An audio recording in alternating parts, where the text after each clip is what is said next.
Shalom, bangkit dan bercahayalah. Kita sampai lagi kepada pembacaan daily Bible reading kita. Hari ini dari Ulangan pasal 28 ayat 1 sampai ayat yang ke-14. Dan saya memberikan judul dari perenungan hari ini adalah Kunci Hidup Diberkati. Siapa yang mau diberkati? Pastinya semua orang mau diberkati, bukan? Anda mau diberkati? Saya mau diberkati. Kita semua suka dengan yang namanya berkat. Kita semua senang yang namanya berkat. Walaupun menurut saya berkat itu bukan hanya tentang uang, bukan hanya tentang harta, tetapi ketenangan jiwa, kedamaian jiwa itu juga sebuah berkat. Kesehatan tubuh, kesehatan fisik dan mental itu juga berkat. Ya, keharmonisan dalam keluarga, hubungan suami istri yang baik-baik saja itu juga berkat. Jadi ketika kita bicara tentang berkat ada banyak hal bentuknya, namun satu esensinya yaitu semua orang pasti suka berkat. Dan kita melihat dalam pembacaan firman Tuhan hari ini ayat yang kedua sampai ayat yang ke-14 dijabarkan sedemikian rupa tentang berkat demi berkat yang mungkin akan Anda dapatkan. Kenapa saya katakan mungkin? Karena kasih Tuhan tidak bersyarat. Saya setuju, tetapi janji Tuhan semuanya ada syaratnya. Sehingga mari kita lihat bersama-sama ya, apa syarat mengalami berkat Tuhan? Apa syarat sehingga ayat 2 sampai ayat 14 itu menjadi bagian dalam kehidupan kita? Syaratnya ada di ayat yang pertama. Saya akan bacakan Ulangan pasal 28 ayat yang pertama. Firman Tuhan berkata, "Jikalau engkau baik-baik mendengarkan suara Tuhan Allahmu dan melakukan dengan setia segala perintahnya yang kusampaikan kepadamu hari ini, maka Tuhan Allahmu akan mengangkat engkau di atas segala bangsa di bumi." Ternyata syaratnya dari ayat ini ada dua.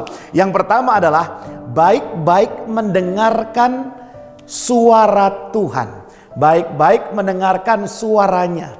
Dan firman Tuhan dikatakan di situ, kata mendengarkan ternyata bahasa aslinya adalah shema. Shema itu bukan hanya mendengarkan, saya mendengar suara-suara, bukan. Tetapi shema itu artinya mendengarkan untuk ditaati. Mendengarkan untuk saya mentaatinya. Bukan hanya sekedar mendengarkan saja. Ya, bahkan kalau di dalam pelatihan-pelatihan yang saya berikan kepada klien, maka kata mendengarkan dengan mendengar itu berbeda. Kalau saya mendengar ada bunyi telepon, berarti saya hanya sebatas lalu saja mendengar telepon. Tetapi kalau saya mendengarkan, di situ ada sebuah niat, ada keinginan, ada tujuan, ada keseriusan, kesungguh-sungguhan dalam saya melakukannya. Pertanyaannya adalah, apakah Anda hari ini masih terus memiliki niat untuk mendengarkan daily devotion setiap hari? Ingin terus mendengarkan firman Tuhan yang ada di hari Minggu di ibadah raya kita, baik secara online maupun onsite. Dan yang kedua, dikatakan apa? Melakukan dengan setia perintahnya. Melakukan dengan setia perintahnya. Jadi ternyata di situ dalam versi King James dituliskan to observe and to do. Jadi ternyata bukan hanya melakukan saja, tetapi melakukan observasi terhadap perintah-perintah Tuhan. Dan kalau kita lihat konteks saat itu, berarti perintah-perintah yang diberikan oleh Musa adalah perintah-perintah 10 hukum Taurat yang ada di 2 loh batu tersebut. Jadi hari ini jika Bapak Ibu Saudara sekalian ingin mengalami berkat Tuhan, kuncinya adalah apa? Mari kita mendengarkan suara Tuhan, mendengarkan firman Tuhan, mendengarkan perintah Tuhan.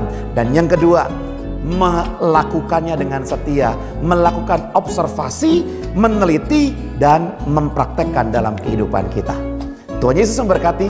Mari kita berdoa. Terima kasih Bapak, kami mengucap syukur, kami berdoa supaya kami menjadi orang-orang yang mencintai firman Tuhan, menyukai firman Tuhan, dengar-dengaran akan suara Tuhan. Karena kami percaya semua ini akan mendatangkan kebaikan, bahkan berkat dalam kehidupan kami. Di dalam nama Yesus, kami berdoa dan mengucap syukur. Haleluya. Amin.